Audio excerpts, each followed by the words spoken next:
Ahmad Nasir, warga desa Ujung Blang, Kecamatan Kota Baru. Beliau adalah pedagang sapi. Dia Pak Nasir ini udah berapa tahun dagang sapi? Dia udah turun 25 tahun.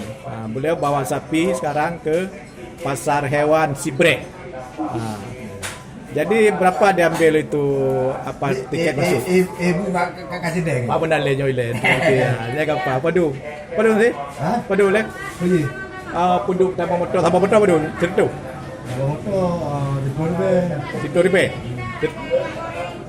Situ pun cerita. Korbe ada di. 10,000 tiket masuk ah.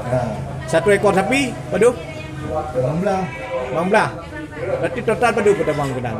Suruhnya. Dulu peduli dia. Kena 5 ni, nak tu lah. Dia padu ni orang apa? Anak lebih.